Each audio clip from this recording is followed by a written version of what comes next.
Good morning, welcome to the very last lecture of this course, and this is something that has been long in the pipeline. Parallel cinema from India. I have been talking about this topic for quite a while, and whatever we have been talking about, we have been talking about so much of international cinema, French, European, particularly I am talking about Eastern European countries. We have been talking about cinema from Hungary and Poland. We have also talked about cinema from Sweden and Greece. So, and also not to forget Italian neorealism, and all this has been leading to this the very last session that we are going to do today, that is parallel cinema from India.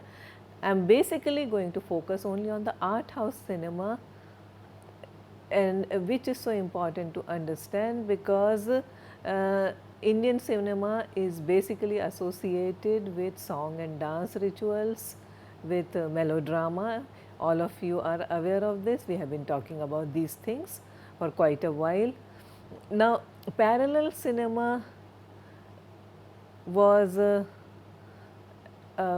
a product or a result or a consequence of exposure to international cinema, and I am talking about international art house cinema from various parts of Europe particularly. So, French New Wave, Italian neorealism, Swedish art house cinema, Hungarian cinema, most of which was cinema of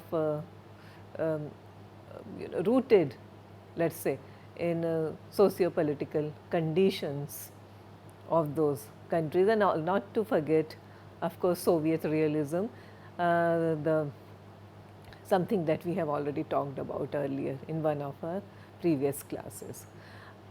Before we venture into the entire upsurge of parallel cinema, new wave Indian cinema, let me also give you introduction to some of the films that happened even before that, the entire new wave cinema movement that was late 60s, early 70s. Now, this is just to draw your attention to the fact that cinema of social consciousness has always been there in India. We talked about Jaagte Raho and Boot Polish when we were discussing history of Hindi films. We also talked about Bimal Roy's classics, Do Bigha Zameen, Sujata and Bandini, which were also not so mainstream films. I mean, if you compare those films to what you witnessed in the 70s, except that those films had very established stars, more or less those films are also extremely grounded in social realities of India. So, this is what we have to be very careful about. I mean, we have also talked about films such as Chetan Anand's Neecha Nagar, which is about the binaries between the haves and the have-nots, and Neecha Nagar is very symbolically it means the lower city. Now, before all that, we also had Duniya Na Maane by the great filmmaker V. Shantaram, whose film also I have referred to earlier, particularly Dr. Kotnis ki Amar Kahani and Jhanak Jhanak Payal Baje, and also Do Aankhein Bara Haath. So, again V. Shantaram's Duniya Na Maane, which is a 1937 film, is a feminist film much ahead of its times, which is a story of a young girl, Nirmala, forced into a marriage to a widower. Now, her way of rebelling against the arrangement is to refuse to consummate the marriage. The film was based on a Marathi novel and is memorable for its social realism along with the psychological depths given to the characters. So, this was one film, and another very important film apart from Jaagte Raho, Boot Polish, Do Bigha Zameen is also Teesri Kasam. Again, it starred mainstream actors such as Raj Kapoor and Wahida Rahman. It was produced by the lyricist Shailendra and directed by Basu Bhattacharya. This is based on the story by Fanishwar Nath Renu, a renowned Hindi literary author. The name of the story was Mare Gaye Gulfam. And the film revolves around Raj Kapoor, who plays a Bihari bullock cart driver, and his love for a Nautch girl. So, the movie won the President's Gold Medal for Best Film. Here is a sequence from Teesri Kasam.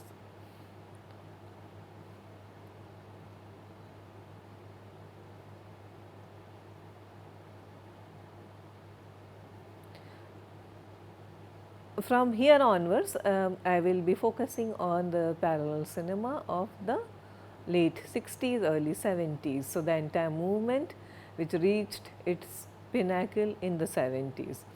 Now, what is parallel cinema? Internationally, it is also known as the art house offbeat kind of cinema. It existed alongside more popular and mainstream Indian cinema and was not so commercial in nature. I mean, the focus was definitely not on mindless entertainment. It was not just song and dance, although many of these films had their own repertory of actors and also music directors. For example, Van Raj Bhatia and Hans Raj Behl. So, all these movies were, they employed the tropes, but they changed the cinematic grammar and idiom of cinema, the way Indian cinema was told. Of course, it all goes back to the great Satyajit Ray, but again Ray was in the 50s and his Pathair Panchali, and now we are already in the 60s. But all these experimental filmmakers, they look towards Ray as their more immediate, for their own immediate influence. Now, it is also noteworthy to noteworthy that the exponents of parallel cinema looked towards European art house cinema rather than the big budget Hollywood productions. A driving force behind the growth of so called parallel cinema in India was the establishment of NFDC, which is National Film Development Corporation of India. This was an institution launched with an intention to create and also encourage quality Indian cinema in all languages. Initially, it was named Film Finance Corporation, that is FFC, but later the nomenclature changed to NFDC after a few infrastructural changes. It was NFDC's vision to support evolving ideas that may not be commercial viable, to take topics and themes such as, which are very relevant to the Indian context, but which would not find a great market outside among the mainstream producers. So, NFDC decided to produce and finance these films. So, since its establishment, NFDC has supported and financed hundreds of films in more than 20 Indian languages. Most important films, and they are some of the best films that India has ever produced, they are such as Messi Sahab, Making of Mahatma, Salam Bombay, Mirch Masala, Rudali and Train to Pakistan. Now, soon after its inception, FFC took charge of the so called non-commercial cinema, and amongst many others, one of the earlier film makers who got benefited from this institution was Mrinal Sen through his first film titled Bhuvan Shom, which is a 1969 film. Mrinal Sen introduced a new kind of Indian cinema. This was followed by the great Manikal, who directed a film called Hosty Roti in 1971. Now, most of these films went on to receive national recognition as well as international awards. We must also remember that it was NFDC's co-produced Gandhi that got 8 Oscars in the year 1983.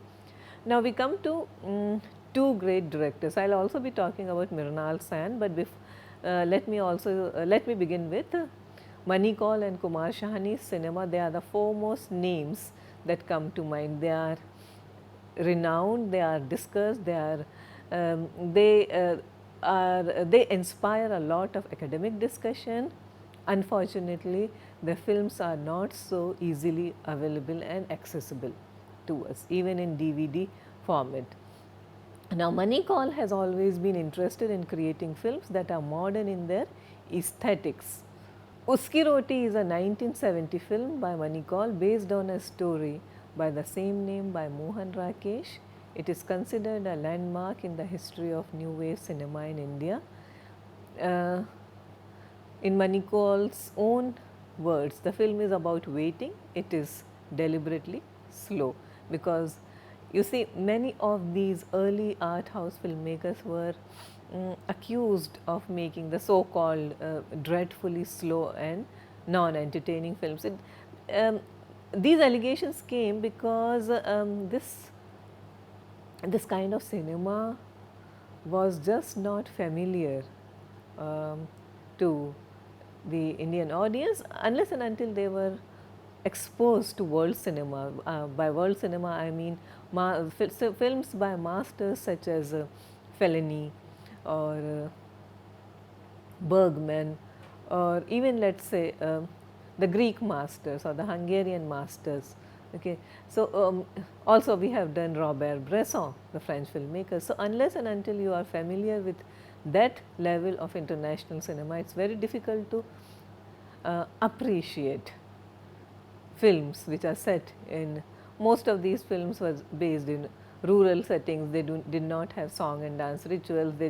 They had very non-glamorous unknown actors in the leading roles. So, these things just did not appeal to the Indian audience. Now, Hosty Roti is the story of a woman called Ballo, whose life revolves around her irritable and indifferent husband. He is a truck driver. She walks for miles every day to get food for her husband, and she waits for him as he drives past the village.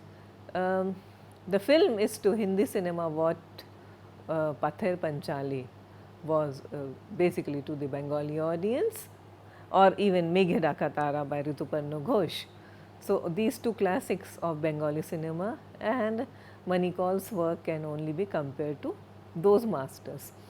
So, Kaul takes an ultra realistic approach, and the film is much in the Bressonian way of filmmaking, with lot of attention paid to visual appeal, and also he takes a minimalistic approach. This is something that we have been talking about when we discuss Bresson.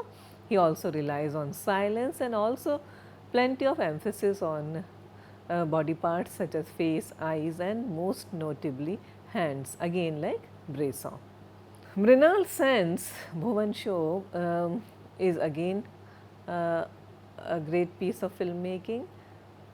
Bhuvan Show, as played by the actor and theatre exponent Utpal Dutt. So, he plays the title character, who is an upright and disciplinarian Bengali officer in the railways in the 1940s. He is a lonely widower. In his 50s, we are told that he has even dismissed his son from his job when he went on a leave without permission.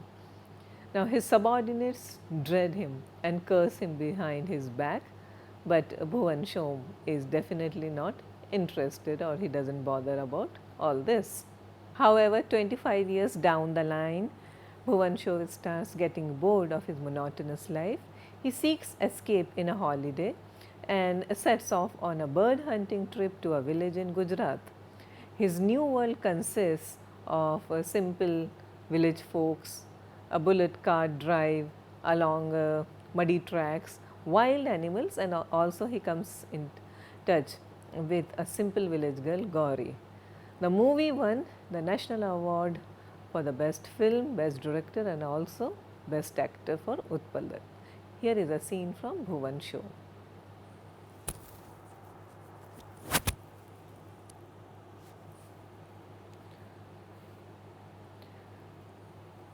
Mrinal Sen's another extremely important film is Akeler Sandhyane. This movie literally means in search of famine, and in this film Sen takes filmmaking as the subject. The story is that of a film crew coming to a village to reconstruct the man-made Bengal famine of 1943. So, it is a film about film. Now, Kumar Sahni's Tarang, it tells a tale of an internally fragmented family of industrialists and the equally divided body of workers at his factory. The link between them being the the ambitious wife of a dead worker. Here it is played by Smita Patil, who begins an affair with the manager of the factory, that is Amol Palekar. The film had a strong Marxist ideology, and Shahani examines the class struggles on multiple fronts. In the writing that nearly or very clearly recites the labor theory of value, and also various voices which we hear for power. Okay? And this is very important to understand that the film is steeped in Marxist dialectics. Tarang is a film within a film again, and we are regularly shown that Patil and Amol Palekar, they are famous actors who are playing these characters. Shahani's Maya Darpan is also set in a small town at a time following the nation's independence in 1947. It is a film about transition and transformation. His film Char Adhyay is based on Rabindranath Tagore's short story, and the director synthesizes the elements of painting, theatre, music and dance in the film. The film deals with the themes of love, pain and betrayal. Another important film of this period is M.S. Satyu's Garam Hawa, which is also Balraj Sahni's last work. The story focuses on the tragedy of the partition and its aftermath. This we have to remember that the tragedy of the partition was not dealt with for a long time on screen. So, it was just hinted at in some films, but this was one film that took the entire subject head on. Balraj Sahni plays a character called Salim Mirza, an aging Muslim shoe manufacturer, and effectively portrays the crisis of the Muslim community forced to choose between India and Pakistan. He refuses to join the hordes of dispossessed refugees on either side of the border. The film is full of despair. Mirza has to face constant communal tension, frenzy.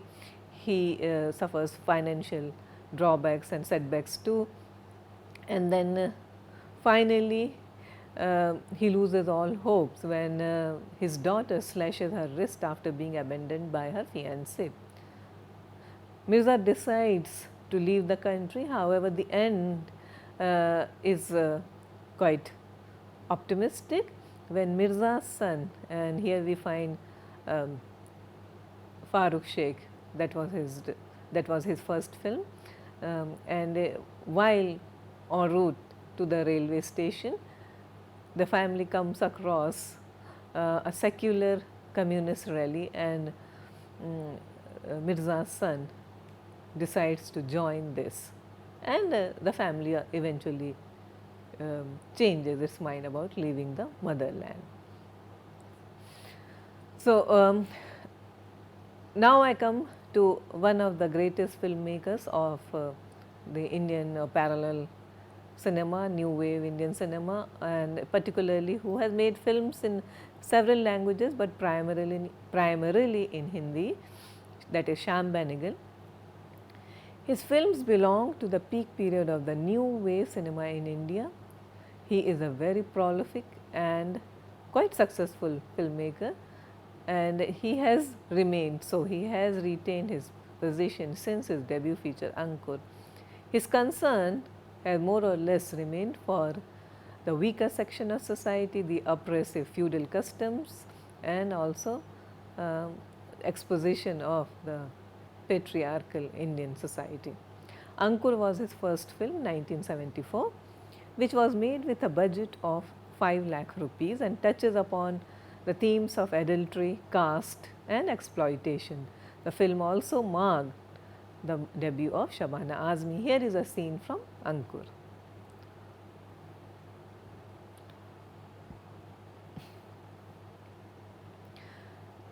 Benegal's Nishant is one of the grittiest films ever made. It had an ensemble cast of the best of actors from parallel cinema. The heart of the film is Sushila, Shabana Azmi's character, who is abducted by the local landlords. This event serves as a catalyst for awareness and causes an uprising among the oppressed villages.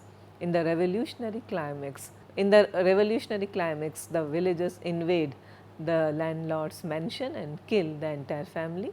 Only one brother manages to escape with Sushila, and we are also told that Sushila and that brother are now emotionally bound together. So, the crowd chases them through the rocks and both of them are finally killed. The film was written by Vijay Tendulkar and it won acclaim at international film festivals such as Cannes and Berlin. Benegal's Bhoomika, which is a 1977 film, is based on Marathi actress Hansa Vadkar and had superlative performances by Smita Patil and Amol Palekar. The film deals with the story of an actress desperately searching for happiness in the world of entertainment. Three great minds from the theatre and cinema had worked on the film: Girish Karnad, Vijay Tendulkar and Satyadev Dubey. Benegal sets the film in the 30s and the 40s and shoots all the flashback scenes in black and white and the rest in color. Benegal tried to provide the mass history of that period along with technical advancements in the film industry. Manthan, written by Vijay Tendulkar, has the distinction of being financed by thousands of farmers' milk cooperatives in Gujarat with contribution of 2 rupees each, as well as by the National Dairy Development Board. Manthan was the third part in a trilogy of films dealing with rural oppression, and it is a film which framed Benegal as a very fiercely political voice in Indian cinema. It is focused on the efforts of, we have to remember that it is based on true events and focuses on the efforts of urban liberals, and as the role is played by Girish Karnad and his men who come to the village to help rural farmers establish a milk cooperative. The film was inspired by the true story of the White Revolution, the world's biggest dairy development program that took place in India during the 1970s. At first, the villagers are suspicious of the city folk and reluctant to join the cooperative. The villagers are under the influence of a greedy dairy distributor who exploits people, particularly the Dalits, and pays them pittance for their milk. Junoon is a Shashi Kapoor produced film and directed by Shyam Benegal. The film focuses on, it's set against that backdrop of the first Indian mutiny of 1857. We have Jennifer Candle, Shashi Kapoor's wife, and she plays the role of an Anglo-Indian, Mariam Labadour. Her husband is murdered by Indian sepoys in a church. Mariam and her young daughter Ruth, as played by Nafisa Ali, they find shelter in the house of a Pathan, Javed Khan, that is Shashi Kapoor. Javed is smitten by young Ruth, although he is already married to, he is already a married man and his wife is played by Shabana Azmi. Mariam tries to avert the situation by promising Ruth to Javed on one condition: if the British lose Delhi in the mutiny. The film was produced by Shashi Kapoor and his Filmwala company, which was Shashi Kapoor's commitment to promote good cinema. It was based on a novella, A Flight of Pigeons by Ruskin Bond. Here is a scene from Junoon.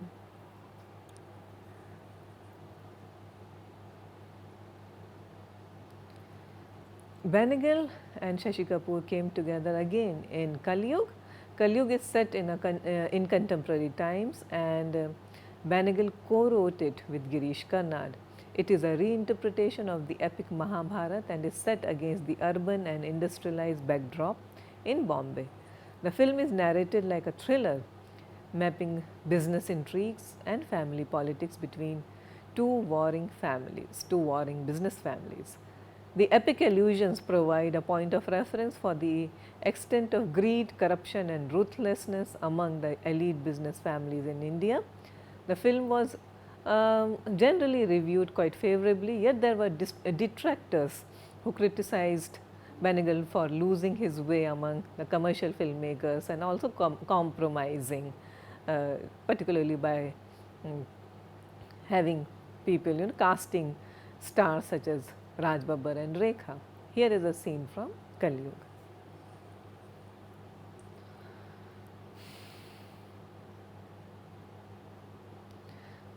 Trikal is a nostalgic family drama situated in times when Goa was under the Portuguese rule. We are introduced to a number of quirky characters in the opening of the film. The film was a period piece where plenty of attention is paid to sets, locations and costume of that period. Trikal is in Benegal's ode to a slice of India's past. Here is a scene from Trikal, his 1985 film.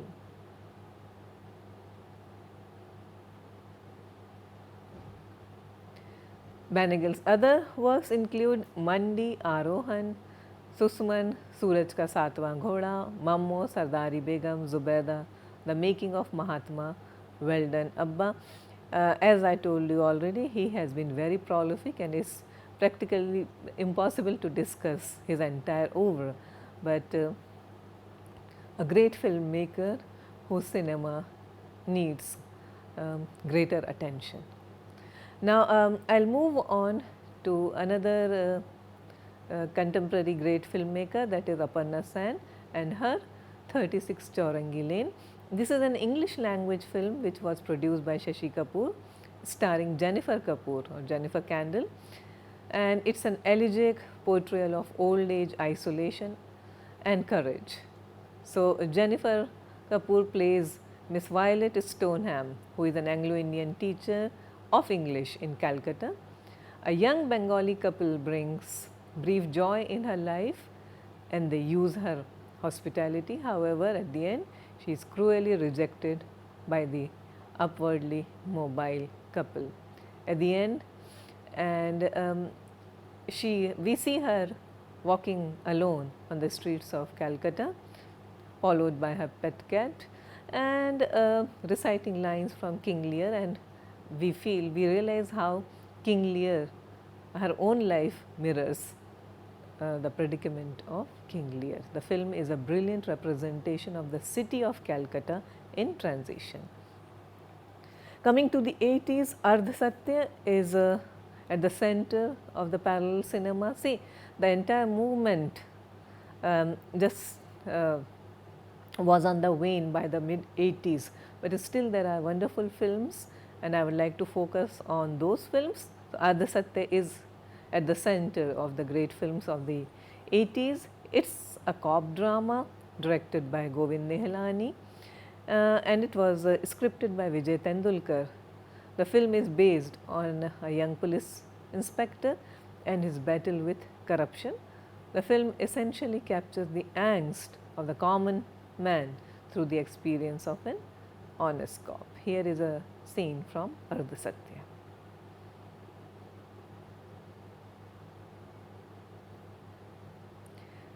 Kundan Shah's 1983 satirical film Jaane Bhi Do Yaro deals with corruption, bureaucracy and betrayal in a comic and satirical tone. Two down and out photographers, Vinod Chopra and Sudhir Mishra, and here this is Kundan Shah's play on the two filmmakers, famous filmmakers who are now famous, but not so famous during that time, during the early 80s. So, these two roles are played by Nasiruddin Shah and Ravi Baswani. They are hired by a manipulative newspaper editor to spy on a builder and his dealings. A murder is committed and leads to a roller coaster ride. The film is remarkable for combining two genres, satire and slapstick. So, other notable films of the new wave cinema, and those of you who are interested in this category, and I am giving you a list of the must watch films, that's 27 Down, Chakra, Akrosh, Mirch Masala, Sparsh, Chashme Baddur and Katha. Here is a bibliography of that you may use for your reading. Encyclopedia of Indian Cinema by Paul Willman and Ashish Rajadhyaksh, and Sangeeta Datta's Shyam Bennigan. So, with this we come to the end of this course. Thank you so much.